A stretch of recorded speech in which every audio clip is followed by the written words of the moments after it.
दोस्तों, आपको वेलकम कहता हूँ आई फैक्शनर के English speaking learning and practice video tutorial series में।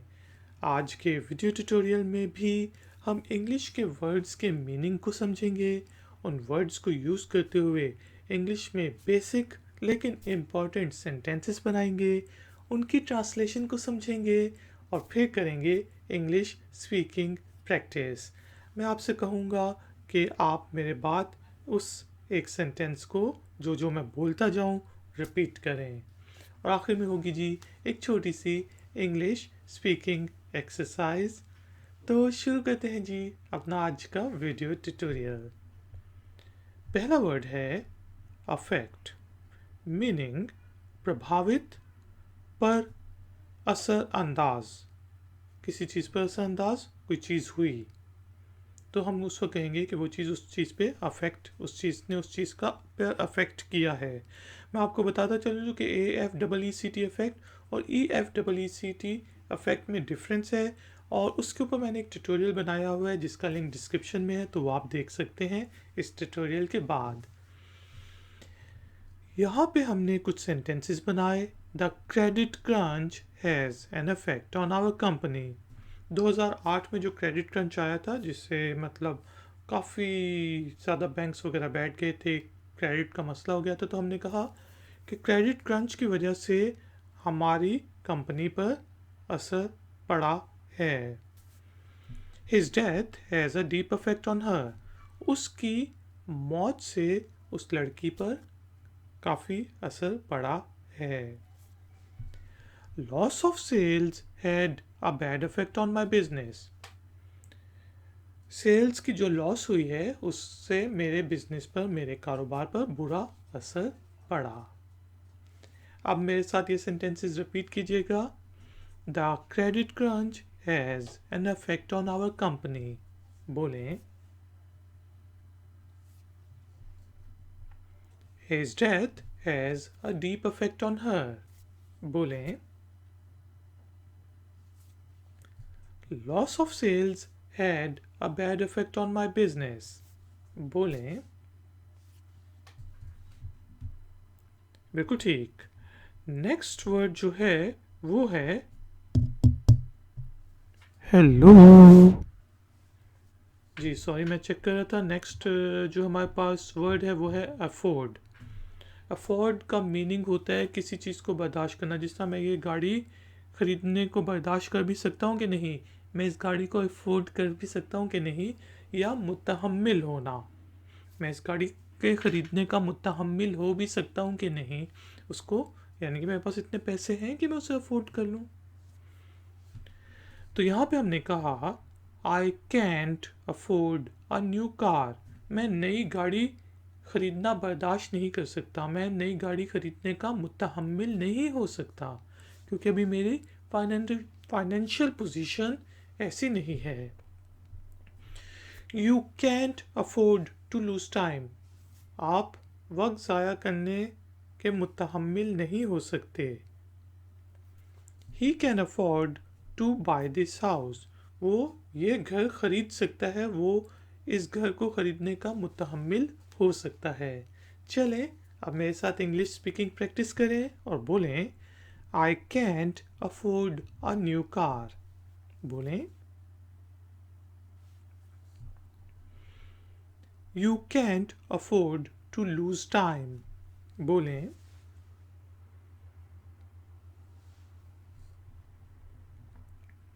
He can afford to buy this house। बोलें। बिल्कुल ठीक। नेक्स्ट वर्ड है दोस्तों अफ्रेड। अफ्रेड क्या होता है? डर। जिस तरह मुझे बदरूहों से डर लगता है। I am afraid of ghosts. Why are you afraid of me? आप मुझसे डरे हुए क्यों हैं? I am not afraid of you. मैं तुमसे नहीं डरता। मेरे साथ बोलिएगा। I am afraid of ghosts. बिल्कुल ठीक। Next, why are you afraid of me? बोलें I am not afraid of you. बोलें बिल्कुल ठीक। फिर दोस्तों हमारे पास नेक्स्ट वर्ड है अफ्रीकन। अफ्रीकन अफ्रीका से रिलेटेड कोई चीज़ हो या अफ्रीका अफ्रीका के जो बरआज़म है कॉन्टिनेंट है उसका रहने वाला हो, उसको हम अफ्रीकन कहते हैं।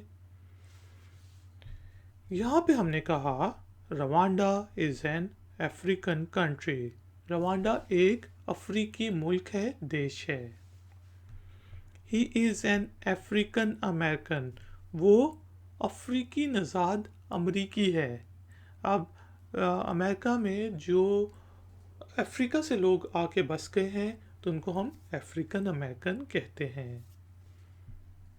African elephants have bigger tusks. अफ्रीकी ऊंट जो हाथी होते हैं उनके बड़े दांत होते हैं एशियाई एलिफेंट्स जो होते हैं उनकी निस्बत।